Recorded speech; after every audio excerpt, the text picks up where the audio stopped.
कृष्णाय वसुदेवाय हरे परमात्म प्रणतक्लेशनाशाय गोविन्दाय नमो नमः। ओम नमो भगवते वासुदेवाय नमः। ओम श्री परमात्मने नमो नमः। ओम श्री परमात्मने नमो नमः। आज श्री कृष्ण भगवान का जन्मदिन का उपलक्ष्य में और इसी तिथि में मेरा भी जन्म हुआ था, जिस कारण से सभी इसी को पालन करते हैं। लेकिन जन्मदिन कोई ज़्यादा महत्व नहीं है। इस संसार में कितना आदमी जन्म ले रहे और शरीर छोड़ के चला जाती है, लेकिन जन्म से सबसे ज़्यादा महत्व है कर्म। यह हम लोग आके क्या कर रहा हूं, और यही कर्म इस धरती में रह जाएगा। तो आज श्री कृष्ण भगवान जन्म लेने के बाद जो कर्म किया है, जो उसने गीता का ज्ञान दिया है, आज संसार में वही कर्म और ज्ञान रह गया। तो इस कारण से हम लोग का भी जन्म तो लिया है, लेकिन जन्म लेने के बाद असली जो कर्म है आप क्या कर रहे हैं, यही सबसे ज्यादा महत्व है। तो आज हमको सबसे अच्छा लगता है जो गुरुजी, जब हम लोग गुरुजी के पास गया तो गुरुजी हम लोग को बोला क्या चाहते हो, हम लोग क्या चाहते हैं। तो आम आदमी अचानक बोला, किसी को पूछा जाए आप क्या चाहते हैं, तो कोई कुछ नहीं बोल सकते। और हमारा सामने, हमारा मन में और हमारा विचार में जो इच्छा रहते हैं वही हमेशा प्रकट होते हैं। हमको दुखी है, कोई बोलता है मेरे को सुख चाहिए, कोई बोलता है मेरे को धन चाहिए, कोई बोलता है मेरे को बीमार से मुक्त होना है। जो जिसके पास दुख तकलीफ कष्ट है उसी से वो मुक्त होने का चाहते हैं। और जो सतगुरु के पास जब जाते हैं तो यही शब्द उसी को सामने रखते हैं, जी गुरु जी हमको कुछ नहीं चाहिए, जो हमारा ये दुख तकलीफ आप हटा दीजिए, मेरे को शांति चाहिए। तो गुरु जी बोलते हैं देखो बेटा, ये तुम्हारा कर्म भोग है, और इस कर्म भोगने के लिए ये मनुष्य तन मिला है, और इस कर्म भोग आप भोगना ही पड़ेगा। इसलिए आपको मन को तैयार कर लो, किसी भी उपाय से जब आपने जन्म लिया है तो मौत का तरफ आपको अपना आप ही मृत्यु का तरफ जाना पड़ेगा। ये कोई धन, कोई विद्या, कोई ताकत, कोई नहीं रुक सकता है। तो हम लोग को भी इसी प्रकार मन को अगर तैयार कर लेता हूँ, जिस संसार में आए हैं हम दुख तकलीफ कष्ट भोगने के लिए आए हैं। भगवान भी गीता में यही अर्जुन को बता रहे हैं, अर्जुन इस लोक में हमने आया है अनित्यम और सुखम लोके। अनित्य का माने आज है तो कल खत्म हो जाएगा, जो हमेशा रहने वाला नहीं है। जो हमेशा रहने वाला है वो एक उसी को जानने के लिए आया है, लेकिन हमेशा का जो ना रहने का चीज है वो हमेशा वो दुखदायक, वो कष्टदायक होता है। तो हमने इस संसार में आके एक एक चीज को पकड़ने की कोशिश किया। पिता माता, तो पिताजी गुजर गया, माता जी गुजर गया, जो भी अपना प्रिय जन है सभी गुजारते हुए चला गया। किसी को हम जो पकड़ने लगा सभी एक एक हमारा हाथ से निकालते गया। तो हमने सोचा इस संसार में जिसको भी पकड़ूं मैं, धन दौलत विद्या कोई भी चीज है इस संसार, सभी एक दिन अपना हाथ से निकाल जाएगा।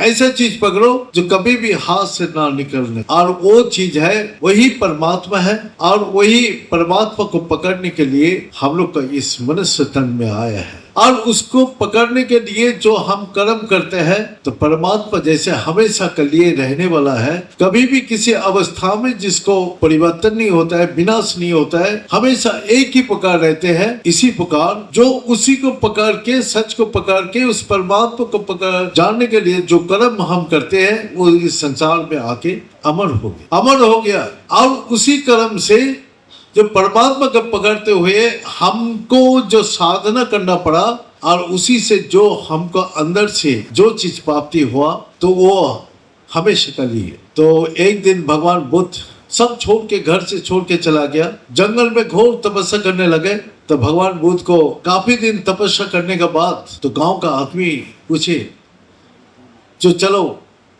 वो जो तपस्या है उसको पास चलता है, और उसको जो भी देखता है सब मनोकामना उससे पूरी हो जाते हैं देखने मात्र। और उस महापुरुष से पूछे, जो वो कुछ भी नहीं मिलता है जंगल में, वो इतना आनंद, इतना शांति से, इतना सुख से कैसे रहते हैं, जिसके पास कोई चीज नहीं है। तो भगवान बुद्ध के पास जाके पहुंचे, और भगवान बुद्ध को पूछा गया, जो हे प्रभु, जो आपको क्या चीज मिला जो आप इतना आनंद में मगन रहते हैं? भगवान बुद्ध बोला, हमको तो कुछ नहीं मिला, हमको तो कुछ नहीं मिला। हमारे पास जो था वो भी खो गया, हमारे पास बोल के जो चीज था वो खो गया। तो हमारा पास क्या था? हमारा मन का अंदर बहुत प्रकार विकार था। तो विकार क्या था? काम, क्रोध, लोभ, हिंसा, दान, और क्रोध, लोभ, अहंकार, तो सभी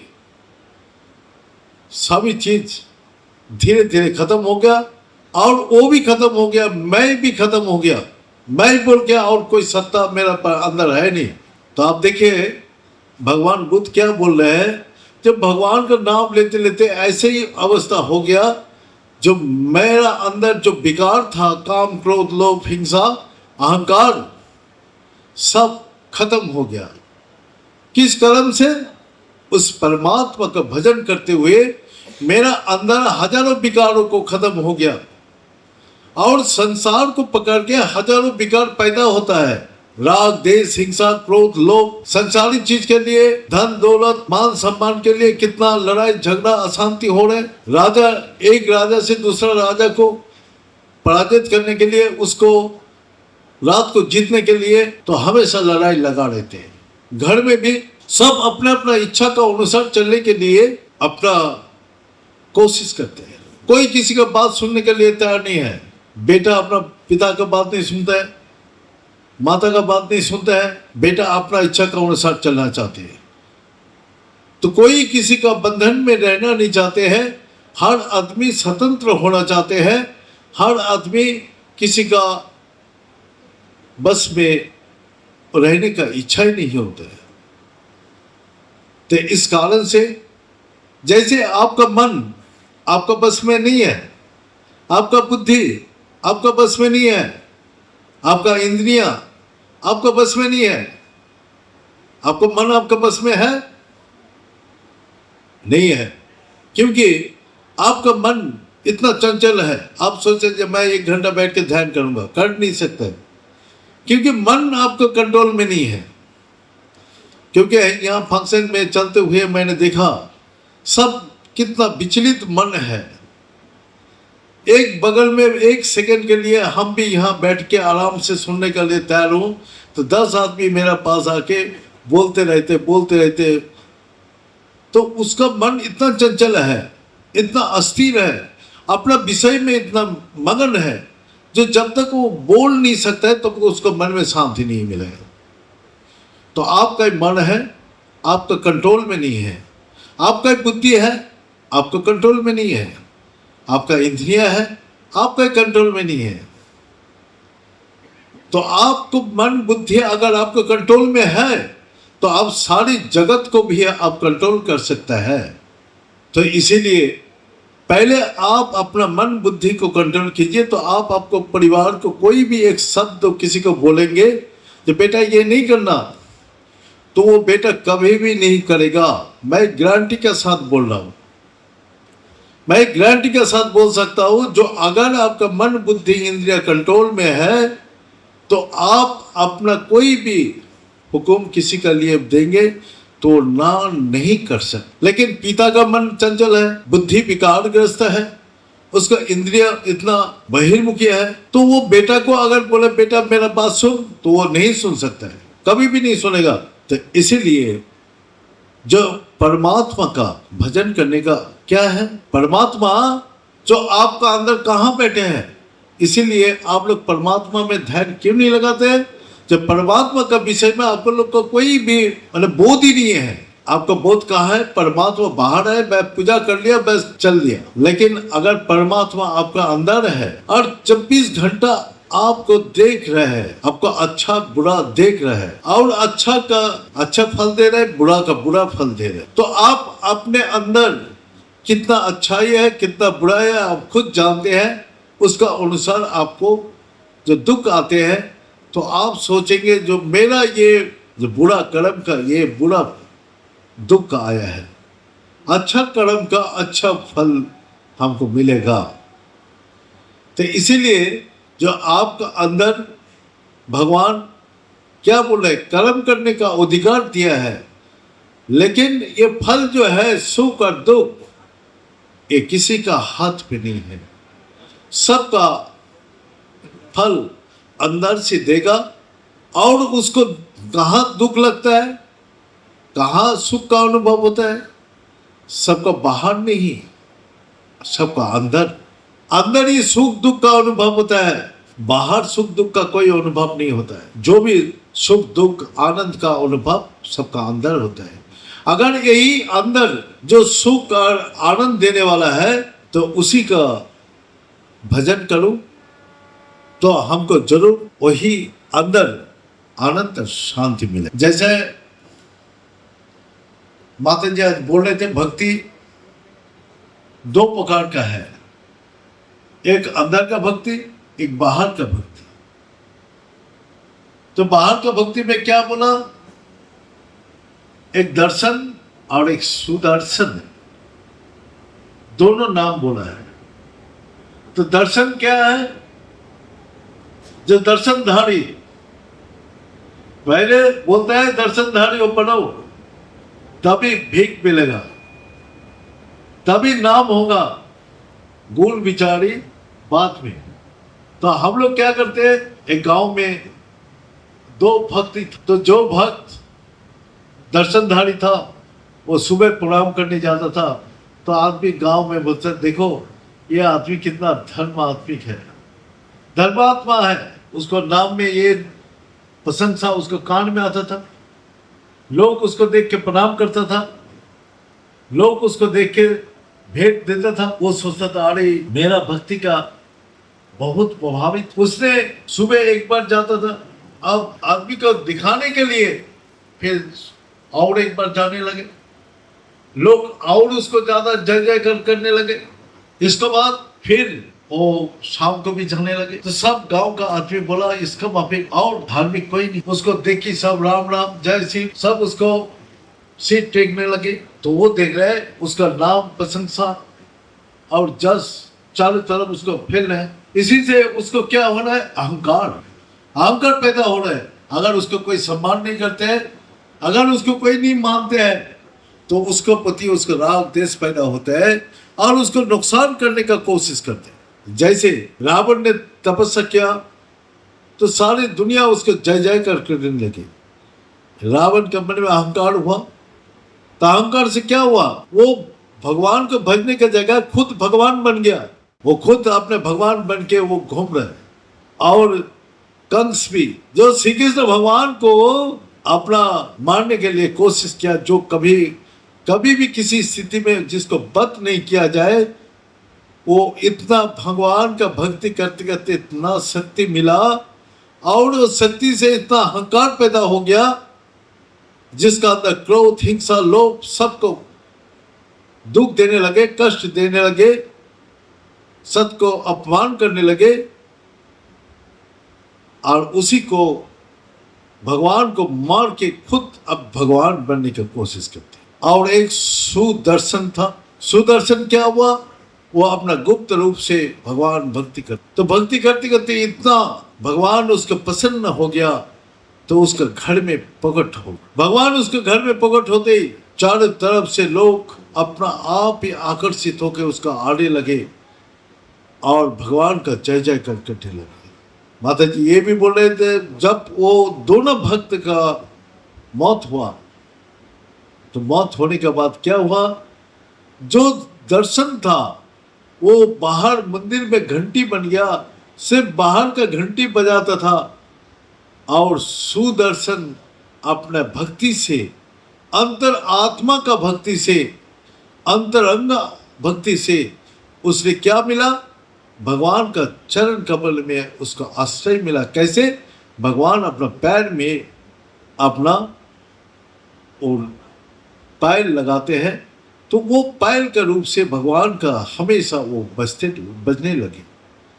तो अंदर जो भगवान का वो चरण कमल में जिसका आश्रय मिल गया वो हमेशा के लिए उसका निर्भय हो गया, सारी दुखों से उसको छुटकारा हो गया, सारी आनंद उसको मिल गया।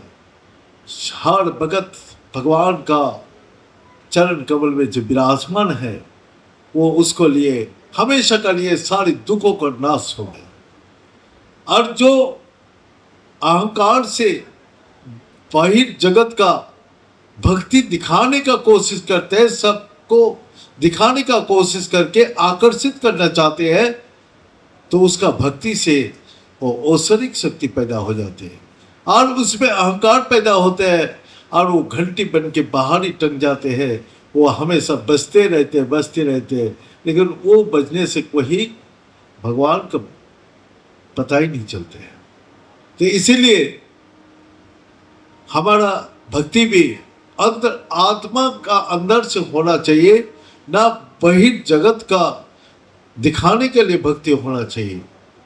तो इसीलिए सुदर्शन और दर्शन दोनों का भक्ति हम लोग का अंदर भी है। कोई बाहर से नास्तिक है लेकिन अंदर से वो भक्ति करते हैं तो वो भी अच्छा है। हम लोग का गुरुजी बोलता था जो एक दो दोस्त था और दो दोस्त क्या बोलता था, जो हर रोज जो भगवान का मंदिर में दीवा जलाने जाता था और एक बोलता था नहीं तो दिया न जाने, मैं उसको दिया को बुझाने जाऊंगा। दोनों को कंपटीशन चलता था, एक नास्तिक और एक आस्तिक। तो एक दिन बाढ़ आया, इतना तूफान बारिश आया, जो आस्तिक था वो बोला कि चलो आज इतना भयंकर बाढ़ हो रहा है, इतना बारिश हो रहा है तो आज हम नहीं जाएंगे, आज छोड़ देता हूं। लेकिन जो नास्तिक है उसी परिस्थिति में भी वो अपना नदी पार करके उस पार किया और देखा जो आज तो मंदिर अंधेरा है तो मैं हार गया, वो जीत गया। वो रोने लगे भगवान के सामने, जो आज मेरा कर्म मैं विफल हो गया, मैं कर नहीं पाया। तो भगवान वहां प्रकट होके बोला, देख मैं नास्तिक आस्तिक नहीं देखता हूं, मैं देखता हूं उसका निष्ठा देखता हूं। वो जो भी काम हमको निष्ठा पूर्वक करते हैं, अंतर आत्मा से करे, बाहर दिखाने के लिए नहीं, अंतर आत्मा से करते हैं, उससे मैं प्रसन्न होता हूं। तो इसी प्रकार जो हमारा मन का अंदर जो दुनिया को दिखाने के लिए भक्ति कर रहा हूं कि परमात्मा को पाने के लिए भक्ति कर रहा हूं, तो हम लोग का गुरुजी पहली शिक्षा दिया कि दुनिया को सामने साधु मत बनो, अगर बनना है तो परमात्मा के लिए सत्य बनो। तो परमात्मा का पद सच्चा हो, दुनिया का पद तुम्हारा सच्चाई प्रमाण करने के लिए बहुत टाइम लगता है, कोई तुमको विश्वास करेगा, कोई करेगा नहीं, कोई मानेगा, कोई मानेगा नहीं। तुमको इस संसार में तुमको विश्वास दिलाने का कोई जरूरत नहीं है, ना माने ना माने, लेकिन तुम परमात्मा का भक्ति करते जाओ, परमात्मा तुमको इस संसार में जोड़ देगा। तुम परमात्मा का साथ जुड़ो तो सबका साथ जुड़ जाओ। तो इसीलिए जो सच्ची भक्ति का लक्षण है, जो सारी संसार के सामने वो महात्मा ना बने, वो सारी संसार के सामने भक्त ना बने, वो अपना गुप्त रूप से अपना भक्त बने, तो भक्त बनते उसका अंदर क्या होगा, परमात्मा अपना अंतर हृदय में वो निवास करेंगे और उसको शांति सुख प्रदान करेगा। ऐसे ही भगवान बुद्ध ने क्या किया, जंगल में जाके अपना गुप्त रूप से अपना साधना करने लगे। अब साधना करते करते सारी संसार उसके प्रति आकर्षित होने लगे। तो भगवान बुद्ध बोला, मेरा पास कुछ भी नहीं है, मेरा पास जो था वो भी हम खो दिया। हमारा अंदर क्रोध था, हिंसा था, लोभ था, काम क्रोध लोभ हिंसा सब धीरे धीरे हमसे चला गया। और मैं भी था, मैं करता था, वो भी चला गया। अब मेरा बोल के कुछ भी नहीं है, मेरा बोल के कुछ नहीं है, तो क्या किसका है, सब कुछ तेरा है, सब परमात्मा का है। तो इस संसार में आप अपने को पकड़ के सारी संसार का दुख और सुख को, इसीलिए हम अपने अंदर का जब तक इस अनुभूति नहीं होगा और इस अंतर आत्मा से हम भक्ति नहीं करेंगे, तब तक हमको शक्ति को प्राप्ति नहीं हो सकता है। और यही शक्ति जो है, हमारा शरीर हिष्ट पुष्ट है, किसलिए, हम खा पी के अच्छा विटामिन प्रोटीन खा के अपना ताकत को बना लिया, लेकिन मन कमजोर है, मन दुखदायक है, मन में कष्ट है।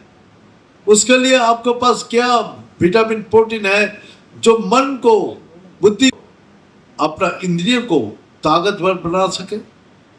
तो इसीलिए भगवान बोलते हैं, भोजन से जैसा ताकत मिलता है, ऐसा भजन से आपका मन बुद्धि इंद्रिय का ताकत है। इस कारण से जो आप जो रोजाना भगवान का भजन करते हैं, आपको इच्छा हो और ना हो, तो आप रोजाना अगर भगवान का भक्ति करेंगे तो आपका मन बुद्धि में वो ताकत मिलेगा, जिस ताकत से इस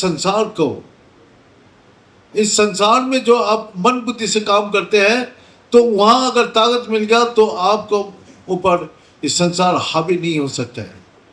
इस संसार का भय, दुख, तकलीफ, कष्ट, कोई चीज हावी नहीं हो सकता है। तो इसीलिए आपको ताकत मन बुद्धि का बढ़ाना है। तो इसीलिए भक्ति का अंदर शक्ति है, लेकिन भक्ति करने का दो उपाय है, एक बाहर का, एक अंतर आत्मा का। और यही है, जाखंड बाबा भी वही शब्द बोला, जो कर्म बिना, कर्म एक दिखाने के लिए कर्म करते हैं, देखो हमारा नाम फेमस हो जाएगा। जब कोई नहीं है हम काम नहीं करते, और जब भीड़ भाड़ हो गया हम काम करके दिखा रहे, ओह वाह कितना काम कर रहे, कितना काम कर रहे। तो वही काम करने का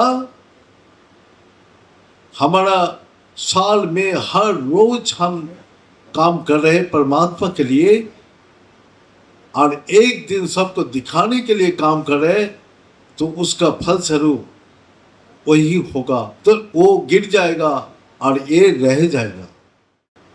जो साल भर जैसे हम लोग करते क्या, जो अपना साल भर पढ़ाई का मेहनत करते हैं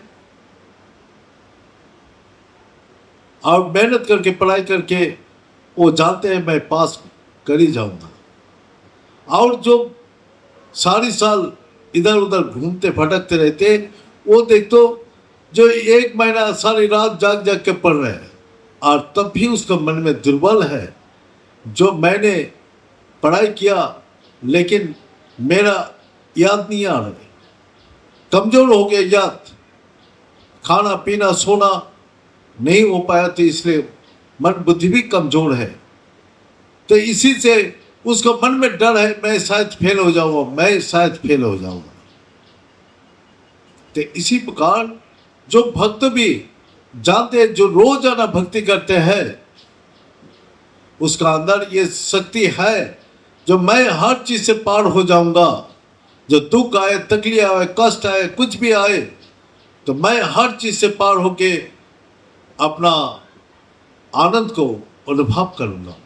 और जो भक्ति करते ही नहीं, वो कभी कभी कर लिया तो उसका मन में भय है, शायद मेरा शक्ति नहीं हो तो मेरा ऊपर दुख, तकलीफ, कष्ट हावी हो जाएगा।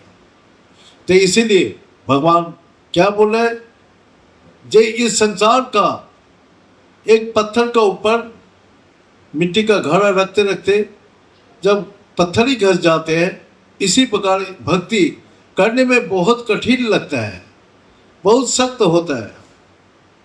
और उस सख्त में क्या होता है, जो आपको भक्ति करने में इच्छा नहीं होता है, लेकिन रोजाना आप उसका अभ्यास कीजिए।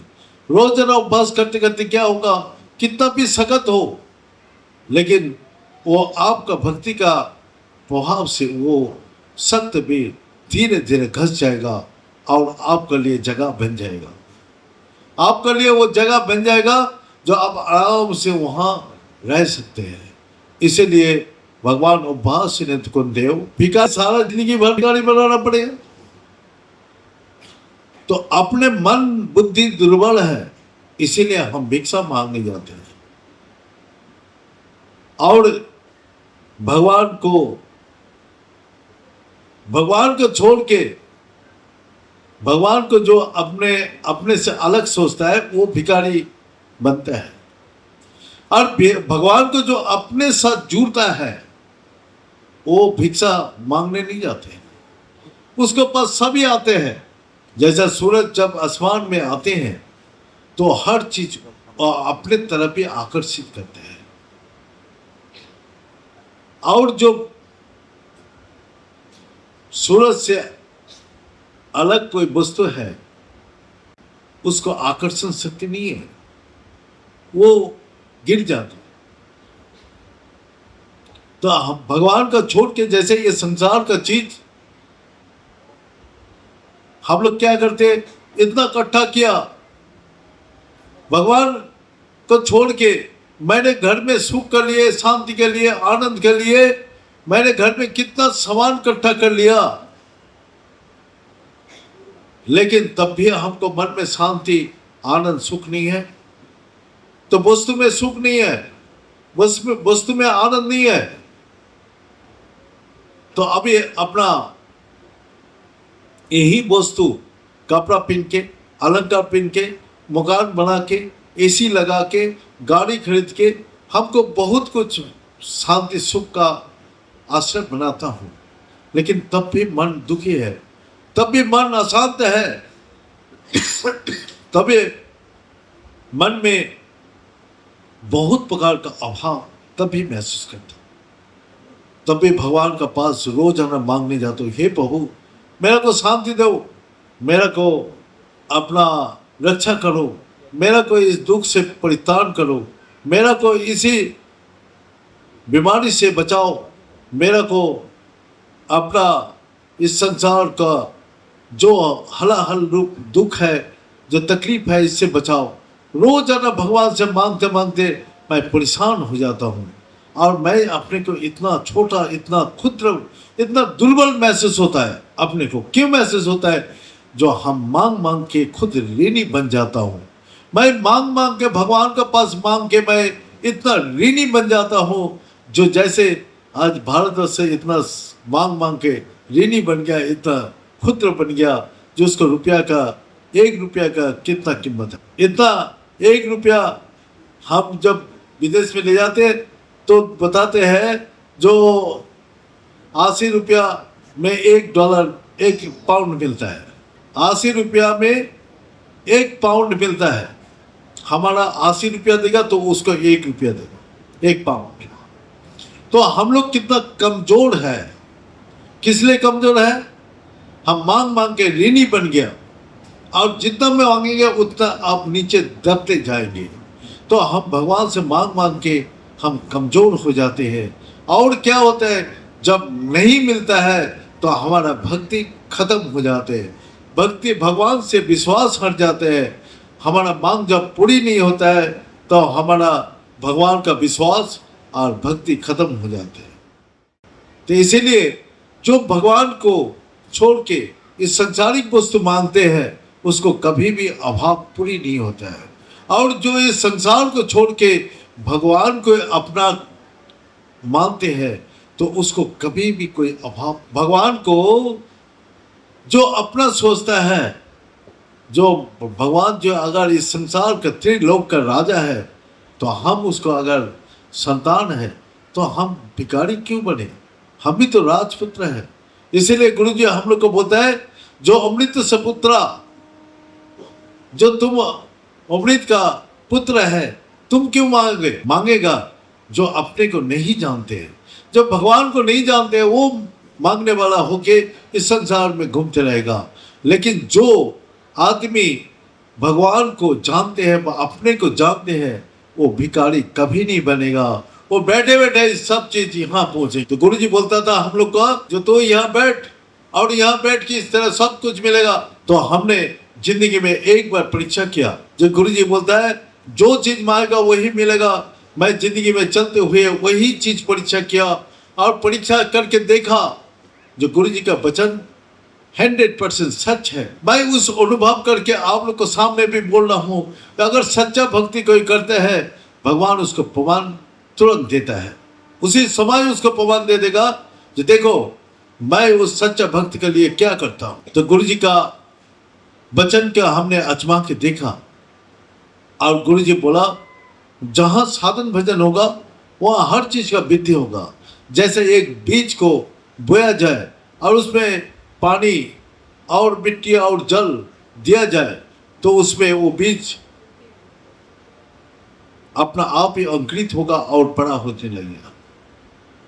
तो गुरु जी जो बीज मंत्र आप लोग को दे के गया जो भक्ति करने के लिए, अगर वही बीज मंत्र आप नित्य अभ्यास कर रहे हैं, नित्य रोज आपने उसको अनुशीलन कर रहे हैं तो आपको वो बीज क्या होगा, वही शक्ति का रूप में आपको हर चीज का वृद्धि करेगा, हर चीज का वृद्धि करेगा।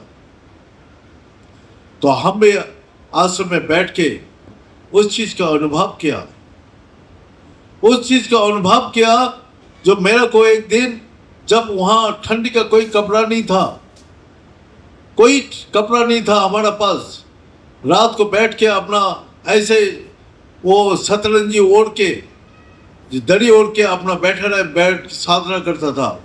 वो दिन कोई नहीं जानता था मेरा को, ना कोई पहचानता था, लेकिन उस दिन हम सच भगवान का भक्ति करता था। उस समय जो उस समय दरी बिछा के रात को इतना ठंडी, तो उस दिन मैंने एक बार इच्छा किया हे प्रभु अगर एक कंबल होता, एक कंबल मेरे पास होता तो शायद मेरे को ठंडी में और भी अच्छा साधना करने का मौका मिलता। दूसरा दिन सुबह मैं झाड़ू लगा रहा हूँ आश्रम का, तो एक गाड़ी आके सामने रोका और रोक के वो 10 कंबल लाके हमारा वहाँ रख दिया और बोला जो हमको हुक्म हुआ तो ये कंबल बांटने के लिए हम यही आपको पास आए कंबल देने के लिए। और उसको बाद हमने एक दिन थोड़ा सा इच्छा रखने के बाद ही आज आश्रम में सभी जानते हैं कंबल ही कंबल ढेर हो गया। जो जाते हैं आश्रम में उसको पता है, लेकिन हम लोग बाजार से कोई कंबल अभी तक कोई खरीदे नहीं। आश्रम में जाके आप पूछ सकते हैं जो बाजार से कोई कंबल खरीद के लाया तो कोई कंबल नहीं खरीदे, लेकिन इतना सुंदर सुंदर कंबल सब आया है, सब भेजा गया है। तो आज भी उस इच्छा का स्रोत चल रहा है। तो सच्ची भक्ति का अभी भी ताकत है। तो मैं तो एक शब्द आप लोग को सामने बोला, मैं भगवान का भक्ति में लीन था, मेरा को कोई भी इच्छा नहीं है, अभी भी इस संसार का कोई इच्छा नहीं है, सिर्फ गुरु जी का आदेश पालन कर रहा हूँ। गुरु जी बोले हर जगह जाओ और यही बात सुनाओ, यही अनुभूति कराओ, यही सच्ची भक्ति कराओ, तभी मनुष्य का कल्याण, मनुष्य का शांति, मनुष्य का आनंद तभी मिलेगा। तो इसीलिए हम अक्लांत परिश्रम करके अपना सुख को अपना आराम को छोड़ के हमेशा ये भारत को घूम रहा हूँ। मैं भी तो आराम से एक जगह बैठ के आराम से भगवान का भजन कर सकता हूँ, लेकिन गुरु जो हमको बोल के गया, ये आदेश, जाओ हर जगह सत्संग करो, जान अनजान हर जगह किया। कोई मानते हैं, कोई नहीं मानते हैं, कोई एक भक्त है, लेकिन तब भी मैं उसको साथ बैठ के सत्संग करता हूँ। अंदर जगह जाते हैं, कोई जानते नहीं, तो वहाँ बैठ के सत्संग करता हूँ। और आज उस सत्संग से वहाँ धीरे धीरे बढ़ते गया।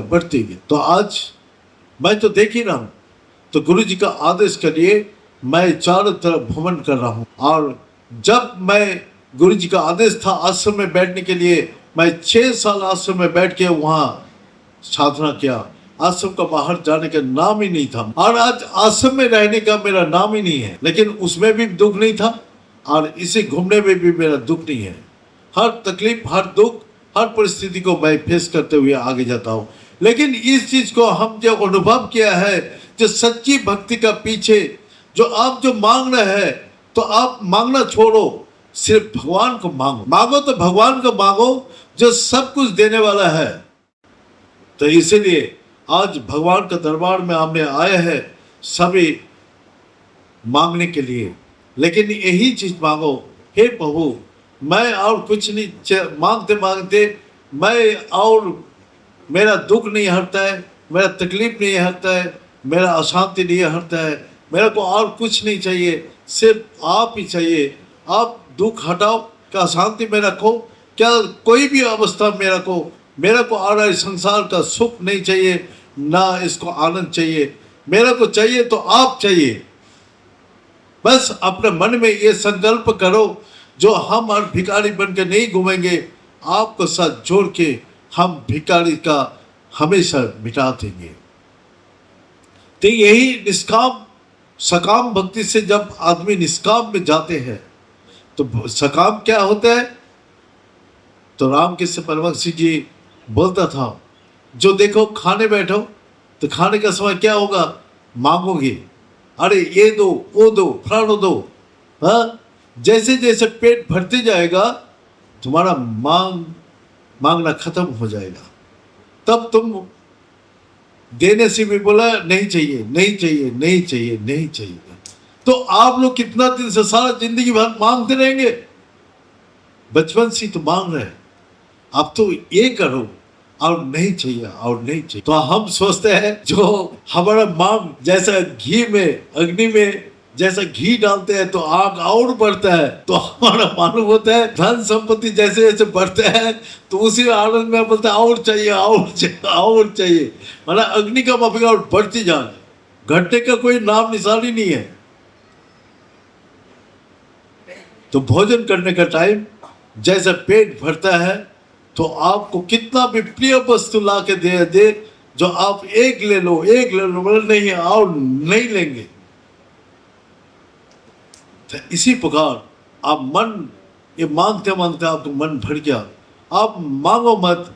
अगर मांगना है तो भगवान का शुद्ध भक्ति मांगो, निष्काम भक्ति मांगो। जो प्रभु आपको और कुछ नहीं चाहिए, हमको सिर्फ आपको चरण कमल में शुद्ध भक्ति दीजिए, और मैं कुछ नहीं चाहता। जो दिन ऐसे ही संकल्प कीजिएगा, जो दिन आप ऐसे ही मन का अंदर भावना लेके भजन कीर्तन सत्संग करेंगे, तो देखिएगा अंदर से कितना आनंद, कितना शांति, कितना सुख महसूस हो रहा है। और आपका भगवान कुदरती आपको सब कुछ इच्छा अपना आप ही पूरी कर रहे हैं। आप ना मांगते हुए भी आपका तरफ हर चीज आके अपना आप ही आते जा रहे हैं। आज शाम को टाइम आप लोग का यही बोलिए, जब भगवान के दरबार में हम लोग आए हैं, मांगना छोड़ दो, और मांगो तो एकमात्र भगवान को ही मांगो, और कुछ चीज मांगना नहीं। तो इसीलिए गुरु महाराज जी हम लोग को यही शिक्षा दे के गया। और मैं ये इससे जो भक्ति करने में हम लोग को और सहायक होगा, तो एकमात्र निष्काम भक्ति करने से, और वही जो सकाम कर्म और निष्काम कर्म, सकाम भक्ति और निष्काम भक्ति। तो इसी प्रकार जो हम अपना परिवार के लिए कितना भी काम करता हूँ सुबह से शाम तक, लेकिन किसको, सब आदमी को खुश करने के लिए। माता लोग, बच्चा लोग को खाना बनाते हैं, अपना हस्बैंड के लिए, अपना सब रिलेटिव के लिए खाना बनाते हैं, तब भी सब खुश नहीं होता है। अरे ये क्या बनाए, वो क्या बनाए, कितना मेहनत करके खाना बना कर देते हैं, तब भी कोई किसी का दिल नहीं खुश करता है। आप सुबह से शाम तक कितना मेहनत करते हैं, लेकिन कोई आपको शाबाशी नहीं देता है, सब आपको दोष वर्णन करके चला जाते हैं। नहीं नहीं, ये ठीक नहीं, वो ठीक नहीं, वो आप गलत, क्या ऐसे विचार खराब है, वो है फलाना, सब आपको दोष दे के जाते हैं। तो अब सकाम कर्म में जब आप सकाम कर्म लेके करते हैं, जी ये मेरा परिवार है, इस लेके जो कर्म कर रहे हैं उसी में दुख ही दुख है। और जब भगवान के लिए जो कर्म करते हैं तो उसमें आपको क्या होता है, सुबह से शाम तक आप जो काम करते हैं, जैसे आज सरस्वती पूजा है, किशन जी का आज हम लोग पूजा कर रहे हैं, तो हम लोग सुबह से शाम तक कितना सब बैठे हैं एक ही जगह, इतना काम कर रहा हूँ, लेकिन थकावट ही नहीं है, कोई कष्ट नहीं है, कोई हर वक्त आनंद है। इस काम में, भगवान का काम में आनंद है। तो इसीलिए जो भगवान का काम निष्काम है, भगवान का जो सोच रहे, भगवान का पारी में स्तुति कर रहे, भगवान का पूजन कर रहे, भगवान का ध्यान कर रहे, ये सब ही निष्काम कर्म है। तो आपको निष्काम कर्म आपको मन में ताकत देता है, शांति देते हैं, आनंद देते हैं। और आपका संसार का कर्म करते सुबह से शाम तक आप थक जाते हैं, लेकिन तब भी आदमी कोई खुश नहीं होता है। लेकिन भगवान निष्काम कर्म से, निष्काम भक्ति से इतना खुश हो जाते हैं, जो आपका ऊपर सब दुख को हटा के उसको शांति और आनंद देते हैं। तो इसलिए हम लोग का अंतरात्मा का हृदय से अपना भक्ति करना चाहिए, और भक्ति में सकाम भक्ति को त्याग करके निष्काम भक्ति कीजिए। जो निष्काम भक्ति से परमात्मा का साथ मिलेगा और उसमें आनंद और शांति सुख मिलेगा। तो इसीलिए आप लोग आज श्री कृष्ण भगवान का दरबार में आके यही कीजिए प्रभु, और मांगने वाला मन मत बनाइए, वो बुद्धि मत दीजिए। हम अभी सब मांगना को छोड़ के सिर्फ मांगता हूँ तो आपका ही मांगता हूँ, आप अपना चरण कमल में मेरे को शुद्ध श्रद्धा भक्ति दीजिए। बोल के हमारा बोलने का समय समाप्त हो रहा है। तो आप लोग का सबको पूर्ण आशीर्वाद देते हुए और सबका कल्याण और शांति कामना करते हुए, और इस सभा का कोई भी आप लोग का लिए कोई गलती व कोई त्रुटि हो गया, सबका मार्जना करते हुए हम यहाँ आज का सभा समाप्त कर रहा हूँ। अगले साल हम लोग का जो गलती त्रुटि हुआ है, इस साल काफ़ी हम लोग कोशिश किया है, और कोशिश का पीछे इस साल कमेटी जो बना हुआ है इसमें बहुत सक्रिय हुआ है। ये देख के मेरे को बहुत खुशी हुआ है। इस साल सबने अपना इस भगवान का जन्मदिन को इतना अच्छी से और सुंदर करके परिवेशन करने का कोशिश किया। अगले समय और भी अच्छा होगा, अच्छा मन अच्छा बुद्धि लेके भगवान का काम करेंगे तो ये भी सभी अच्छा ही होगा। इसलिए हम चाहते हैं जो हमारा कमेटी का शक्ति और बढ़े, भगवान के पास ये प्रार्थना करता हूँ जो उसका और भी बल दे, बुद्धि और मन सब प्रकार दे उसको, जो वो लोग कोई भी स्थिति में भगवान का इस काम को दिन का दिन बढ़ाते जाए और अच्छा से अच्छा करते जाए, और सब भक्त लोग को यहाँ आके भगवान का शक्ति और उसको रास्ता मिले, उसको सच्चाई का अनुभव करे। और जितना भी आश्रम का संत लोग है वो हमेशा यहाँ आते रहेगा, और ये अनुष्ठान हमेशा के लिए चलते रहेगा। तो इसे हम चाहते हैं जो गुरु जी आज हमसे करीब 25-30 साल पहले हम लोग को इस काम को भार दे के चला गया, लेकिन आज भी गुरु जी का वही तपशक्ति है जो आज भी वही गुरु जी का प्रभाव आज भी चल रहा है। हम लोग सोचते हैं जो हम लोग चला रहे हैं, लेकिन चलाने वाला पीछे बैठे हैं, जो एक दिन अपना गोपन ढंग से अपना सच्चा भक्ति करके गया, और वही सच्चा भक्ति आज भी हम लोग को सबको ताकत दे रहे हैं। और जो भी आएगा उसको भी ताकत मिलेगा, और जो भी आएगा गुरु जी का दरबार में उसको शांति और सुख मिलेगा। तो इसलिए आप लोग का सुख शांति कामना करके आज का अनुष्ठान हम संपूर्ण कर रहा हूँ। ओम पूर्णमद पूर्णमिदं पूर्णात् पूर्णमुदच्यते पूर्णस्य पूर्णमादाय पूर्णमेवावशिष्यते। ओम शांति शांति शांति।